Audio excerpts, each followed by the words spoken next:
Follow this channel, subscribe and turn on notifications, because what you are about to hear is not the version wrapped in diplomacy or softened for comfort. It is an examination of power, influence, fear, and the uncomfortable questions Nigeria has avoided for far too long. Sheikh Ahmad Gumi has once again stepped into the center of Nigeria's security debate, this time reacting angrily to reported United States airstrikes against terrorist targets inside the country. His message to the federal government was loud and unmistakable: stop cooperating with the United States and instead seek military assistance from countries like Pakistan, Turkey, or China. On the surface, he framed his argument around sovereignty, civilian casualties, and national unity. But beneath those carefully chosen words lies a deeper controversy that Nigerians can no longer ignore. Gumi argues that eliminating terrorists is religiously justified in Islam, yet he insists that such actions must be carried out only by what he calls morally credible actors.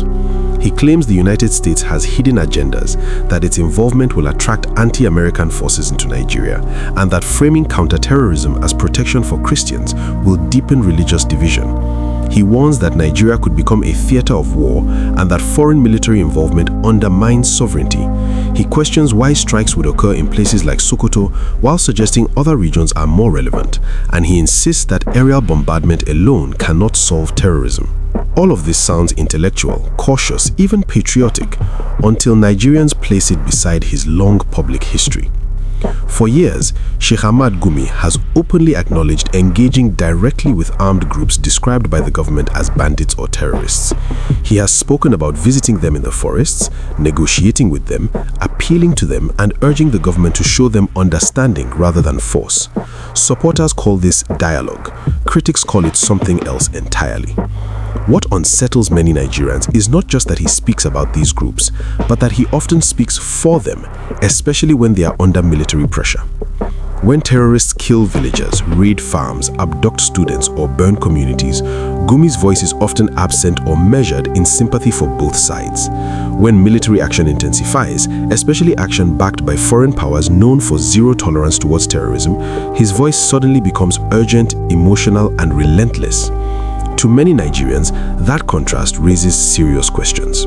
Since the reported US strikes, Gumi has appeared unsettled, issuing statements, warnings, and long explanations across platforms.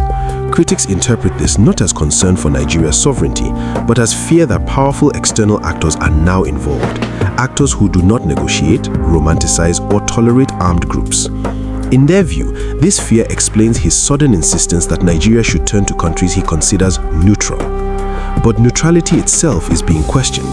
Pakistan has decades of experience battling extremism within its borders.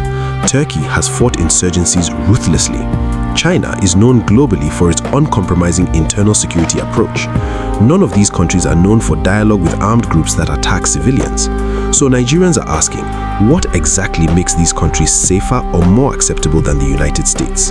Is it ideology, global politics, or something else entirely?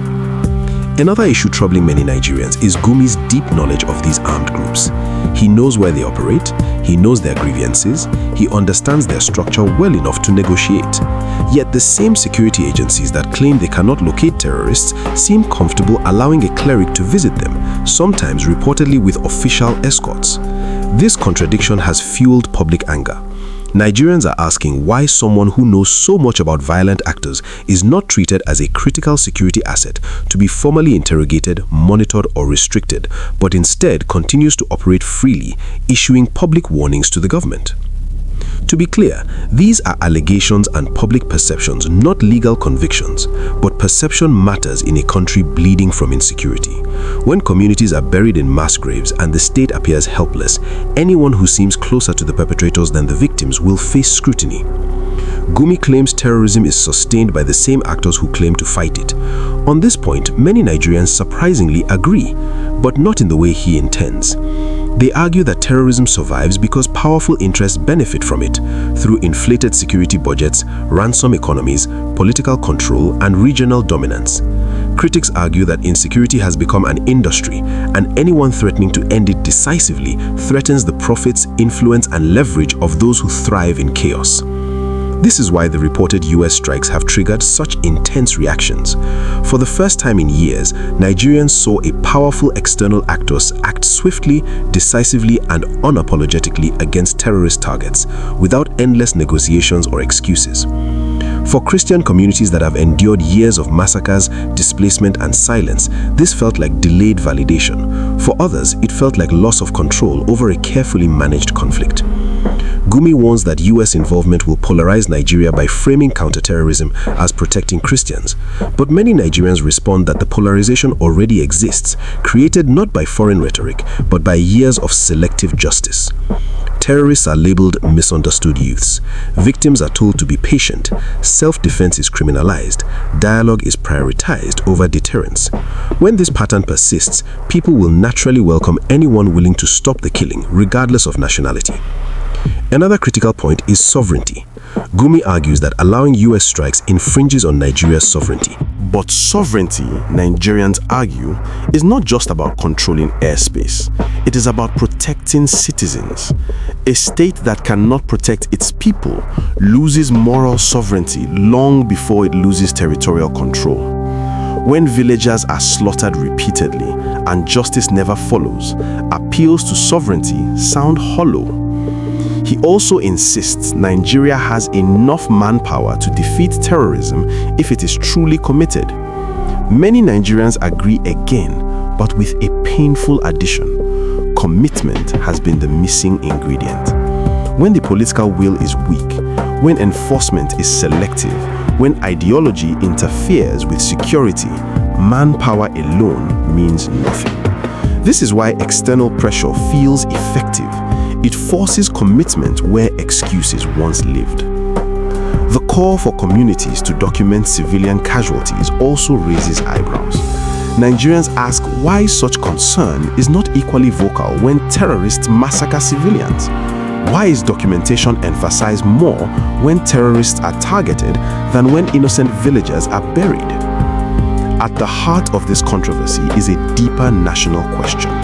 What does Nigeria really want?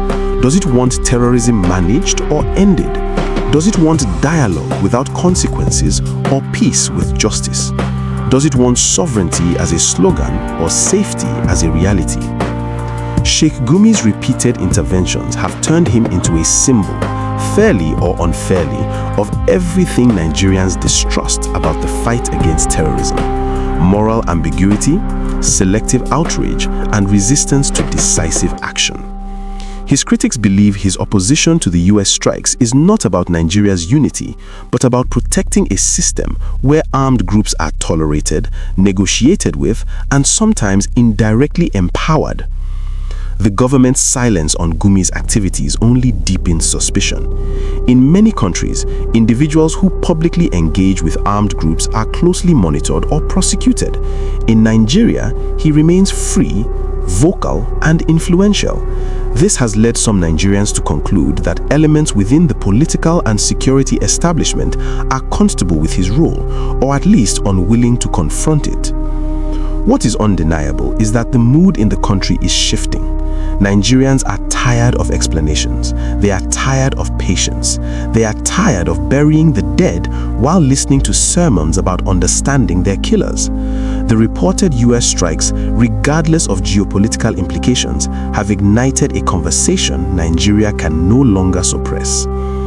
This moment is not just about Sheikh Gumi or the United States.